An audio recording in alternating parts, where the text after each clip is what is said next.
Hey guys, in this video, I will show you how to transfer Bitcoin from Cash App. Alright, so let's begin with the video. First of all, open the Cash App on your phone and go to the Bitcoin section. Before sending your Bitcoin, make sure you have the Bitcoin wallet address of the wallet you want to transfer to. Simply scroll down and tap on Deposit Address. Copy its Bitcoin address, and then return to Cash App.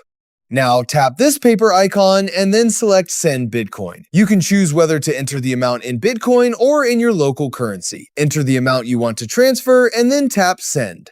Next, paste the Bitcoin wallet address that you copied earlier. Review the address carefully to make sure it is correct, then tap Next. Cash App will now show you the available transfer speed options. If you're not in a hurry, you can choose the standard option, which is usually free but may take longer. If you want the transaction to be processed faster, you can select one of the paid priority options. Finally, review all the transaction details, including the recipient wallet address, the amount, and any applicable network fee. If everything looks correct, tap Confirm and Send.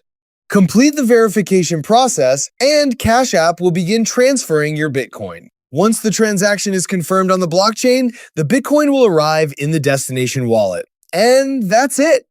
So that's basically how you can transfer Bitcoin from Cash App. So that's all for this video. See you in the next one. Thanks.